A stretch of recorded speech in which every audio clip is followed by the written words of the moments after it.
وہ مجھ سے محبت رکھتا ہے، جو ان سے عداوت رکھے وہ مجھ سے عداوت رکھتا ہے۔ اور سیدہ کائنات کے والے سے آقا علیہ السلام نے فرمایا، حضور نے فرمایا کہ ان رسول اللہ صلی اللہ علیہ وسلم قال فاطمۃ بضعۃ منی من ابغضها ابغضنی، فی روایت یری بنی ما ارابہا، فرمایا کہ یؤذینی ما اذاہا۔ آقا علیہ السلام نے جملہ دیا، فرمایا کہ امام الانبیاء فرماتے ہیں فاطمہ کا غضبناک ہونے سے، سیدہ کائنات کا غضبناک ہونا، ان کے غضبناک ہونے سے خدا غضبناک ہو جاتا ہے۔ یہاں تک باتیں فرمائی گئی کہ میری بیٹی کو جس نے غضبناک کیا، یعنی برا کہا یا توہین کر دی یا سمجھا نہیں کہ میری بیٹی کی شان کیا ہے، تو جس نے میری بیٹی کے بارے میں جملہ کہا اس آدمی سے خدا غضبناک ہوا، اور جو میری بیٹی سیدہ کائنات کو راضی کر گیا اور وہ شخص اللہ اس پر راضی ہو گیا۔ یہ ساری باتیں فرما دی۔ پھر فرمایا کہ فاطمہ میرے جگر کا ٹکڑا ہے، فاطمہ میرا دل ہے، فاطمہ میری روح ہے، اور جو اس کو ایذا دیتا ہے وہ مجھے ایذا دیتا ہے، اور جو مجھے ایذا دیتا ہے وہ خدا کو ایذا دیتا ہے، تکلیف دیتا ہے۔ اور یہ باتیں فقط سن کر ختم کرنے والی نہیں ہے، یہ جملے نبی پاک علیہ السلام نے کسی دوسرے صحابی کے لیے نہیں بولے، کسی دوسرے فرد کے لیے نہیں بولے، کسی اور شخصیت کے لیے نہیں بولے، یہ خاص جملے بولے تو اہل بیت اطہار کے لیے بولے، ان کے لیے جملے دیے، اور ان کے لیے جملے دے کر سمجھایا ہے کہ لوگوں میری رضا اور میری بارگاہ تک پہنچنے کا ذریعہ اور راستہ کوئی اور نہیں ماں سوا اس کے کہ تم میری اہل بیت کے ساتھ محبت کرو اور مودت کے ساتھ پیش آ جاؤ۔ اسی پر لکھا آقا علیہ السلام نے پھر حضور نے فرمایا فخذوا بکتاب اللہ تعالی، آقا علیہ السلام نے فرمایا اللہ کی کتاب کو مضبوطی کے ساتھ پکڑ کے رکھو، تھام لو مضبوطی سے، کہ تمہیں میں اپنی اہل بیت کے بارے میں اللہ سے ڈراتا ہوں، اہل بیت کے بارے میں اللہ سے ڈراتا ہوں، اور میں تمہیں اپنی اہل بیت کے بارے میں اللہ سے ڈراتا ہوں۔ نبی پاک علیہ السلام نے 3 بار جملہ دیا ایک حدیث میں، اور ایک حدیث کے اندر 2 بار جملے آئے، اور فرمایا میں 3 بار تمہیں اللہ کے بارے میں تمہیں ڈراتا ہوں، یہ ڈر جاؤ، یاد رکھ لو۔ اذکر کے لفظ بھی دیے کہ میری اہل بیت پاک کے حقوق کو یاد رکھو اور انہیں بھول نہ جانا۔ لیکن پھر وقت بیتنے کے ساتھ ہوا وہی تھا جس کا آقا علیہ السلام نے معاملہ اندیشتاً بیان کر دیا، اور پھر وہ بیان کرتے ہیں نبی پاک علیہ السلام نے فرمایا کہ میری اہل بیت تمہارے لیے امان ہے۔ امان کیا ہے؟ کہ تمہیں پناہ دینے والی امان ہے، اور فرمایا کہ میری امت جو ان سے دور ہو گئی وہ خسارے میں چلی گئی، اور فرمایا کہ میری اہل بیت وہ ہے جو تم سے اختلاف کو دور کرتی ہے، اور پس جو قبیلہ ان سے مخالفت کرے گا وہ یقیناً وہ شیطان کا گروہ بن جائے گا، وہ شیطانیت کے ساتھ آ جائے گا۔ یعنی اس طرح کی باتیں جگہ جگہ فرمانے کا مقصد کیا تھا کہ لوگوں سمجھ جاؤ وقت آنے والا ہے، اور وہ بڑا کٹھن مرحلہ ہوگا، وہ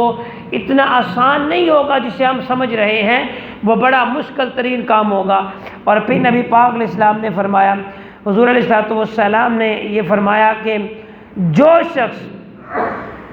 اہل بیت کی محبت پہ مرا اللہ پاک اسے مقام شہادت دے گا، اور جو شخص اہل بیت کے بغض میں مرا اللہ رب العزت اس آدمی کو یوم القیامت مکتوباً بین عینیہ عیس من رحمت اللہ، وہ قیامت کے دن اس طرح آئے گا کہ ان کی آنکھوں کے درمیان لکھا ہوگا کہ یہ رب کی رحمت سے مایوس ہے، اسے اللہ کی رحمت نہیں ملے گی۔ اتنی اللہ علیہ السلام نے یہ باتیں سمجھائی اور بار بار کہا کہ ایسا نہ کرنا، اور پھر فرمایا الا ومن مات علی بغض آل محمد لم یشم رائحۃ الجنہ، فرمایا جو میری اہل بیت کے بغض میں مرا اسے جنت کی خوشبو تک نہیں ملے گی، اسے جنت کی خوشبو بھی نہیں آئے گی، حالانکہ جنت کی جو خوشبو کا معاملہ ہے وہ ہزاروں میل دور تک وہ خوشبو آتی ہے، اور معاملات اس طرح کے ہوتے ہیں اور وہ چلتے آ رہے ہیں۔ اور پھر نبی پاک علیہ الصلوۃ والسلام نے فرمایا انت امامی امتی وسیع، فرمایا تم میری امت کے امام ہو اور وسیع ہو۔ یہ علی پاک کو آقا علیہ الصلوۃ والسلام نے فرمایا تھا کہ میری امت کے امام اور وسیع، یعنی وسیع ہوتا ہے جو وصیت کرنے والا، رائے حق کا متلاشی نہیں بلکہ رائے حق کی طرف لے جانے والے کو وسیع کا لفظ استعمال کیا جاتا ہے۔ تو پھر بھی ہم اگر نہ سمجھے تو ہمارا عجیب معاملہ ہے۔ پھر آقا علیہ السلام نے فرمایا فقال انت قسیم الجنت والنار، فرمایا علی تم ہو جو جنت اور دوزخ کو تقسیم کرنے والے ہو، جو تمہاری محبت میں آ جائے گا اور وہ جنتی، اگر تمہارے ساتھ دوسروں کو اختیار کرے گا تو وہ دوزخ میں جائے گا۔ مسند الفردوس ایک حدیث کی کتاب ہے، وہ اس میں حوالہ نہیں ہے اس کا، وہ حدیث کی کتاب کے اندر پڑھا تھا کہ آقا علیہ السلام نے فرمایا کہ اگر لوگ علی کی محبت پر جمع ہو جاتے سارے کے سارے تو خدا کبھی بھی دوزخ کو بناتا ہی نہ۔ علی کی محبت میں جمع ہوتے، یعنی مقصد کیا تھا کہ وقت آنے والا ہے اور کثیر تعداد جو ہوگی وہ اس سے جدا ہو جائے گی، دور ہو جائے گی۔ جب وہ اہل بیت سے دور ہوگی تو اپنا ٹھکانہ سوائے جہنم کے کوئی دوسرا وہ نہیں بنائے گی۔ نبی پاک علیہ السلام نے یہ ساری باتیں کر کے ہمیں سمجھا دیا تھا کہ یہ کام ایسا ایسا ہونے والا اور اس طرح ہوگا۔ یہ وہ باتیں تھیں جو میں نے حدیث پہ آپ کو سمجھا دی کہ ہمیں چاہیے کہ ہم اپنے ذاتی مفاد ایک سمت رکھیں اور آقا علیہ الصلوۃ والسلام کے فرمان کو ایک سمت رکھ کے ہم سوچیں کہ ہمارے ایمان کا اور ہماری عافیت کا قبلہ کیا ہے اور کیسے ہے۔ اب ہم تاریخ کے آئینے میں دیکھتے ہیں کیا ہے۔ نبی پاک علیہ الصلوۃ والسلام نے خلافت راشدہ جو سیدنا صدیق اکبر سے شروع ہوئی اور سیدنا امام حسن مجتبیٰ پر ختم ہوئی۔ لوگ 4 خلفاء کی بات کرتے ہیں، اگر ہم 4 خلفاء کی بات کریں، سیدنا صدیق اکبر کی، سیدنا فاروق اعظم، سیدنا عثمان یا سیدنا علی، یہاں تک بات کی جائے تو خلافت راشدہ کا دور مکمل نہیں ہوتا، وہ کم ہے۔ اور اس سے آگے خلافت راشدہ میں جو شامل ہے وہ امام حسن مجتبیٰ ہیں۔ آپ نے 6 ماہ گورنمنٹ کی، 6 ماہ کے بعد آپ نے استعفیٰ دے کے گورنمنٹ جو تھی وہ آگے سپرد کر دی اور آپ دستبردار ہو کے پیچھے ہٹ چکے تھے۔ وہ 6 ماہ ڈالیں تو وہ مدت خلافت پوری ہوتی ہے جس کو نبی پاک علیہ السلام نے بیان فرمایا۔ حضور علیہ الصلوۃ والسلام نے فرمایا تھا کہ میری امت میں خلافت جو ہوگی وہ 30 سال تک رہے گی، 30 برس، اور 30 برس کے بعد پھر ملوکیت آ جائے گی۔ ملوکیت کہتے ہیں بادشاہت کو، اور وہ بادشاہی نظام آئے گا، اور بادشاہی نظام کے اندر پھر دین کی قدروں کو ملیامیٹ کیا جائے گا، دین کی قدروں کو، اخلاقیات کو سمجھا نہیں جائے گا۔ پھر لوگ اپنی من مانی طویلیں کریں گے، من مانی باتیں کیا کریں گے، اور پھر 30 سال گزرنے کے بعد جو وقت آیا تھا وہ تمام بنو امیہ کے دور سے نیچے تک اس میں دین میں تحریف کی گئی، دین کے اصول کو بدلا گیا، بلکہ اصل حدیث کو نکالا گیا۔ پھر یہ وہ دور آیا تھا کہ اس دور کے اندر منبر پہ بیٹھ کے یا کھڑے ہو کے جناب علی شیر خدا کے فضائل کو بیان کرنے پہ پابندی لگائی گئی، اور اتنی پابندی لگائی گئی کہ جو آدمی مولا علی کے فضائل بیان کرتا تھا موجودہ گورنمنٹ اس آدمی کی زبان کاٹ دیتی تھی، اس آدمی کو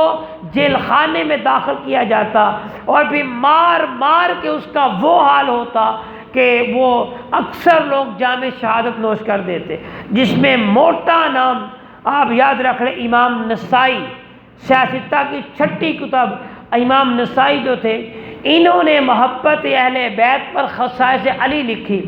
اور وہ خصائص علی لکھ کے انہوں نے بیان کیا تو گورنمنٹ جو تھی انہوں نے کہا کہ آپ نے قصاص علی لکھی ہے تو یہ آپ کیوں ممبر میں بیان کرتے ہیں؟ تو آپ نے فرمایا تھا کہ یہ بات مصطفیٰ کی زبان سے نکلی ہے، اس لیے میں اس بات کو روک نہیں سکتا، میں اسے بیان کروں گا، بتاؤں گا، آگے چلوں گا۔ یہ آپ نے ساری باتیں وقت لوگوں کو بتائی اور سب کچھ معاملات ہوئے۔ تو امام نسائی کو جیل خانے میں داخل کیا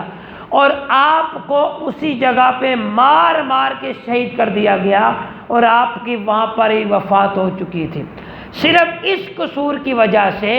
کہ امام نسائی نے محبت اہل بیت پر کام کیا تھا، اور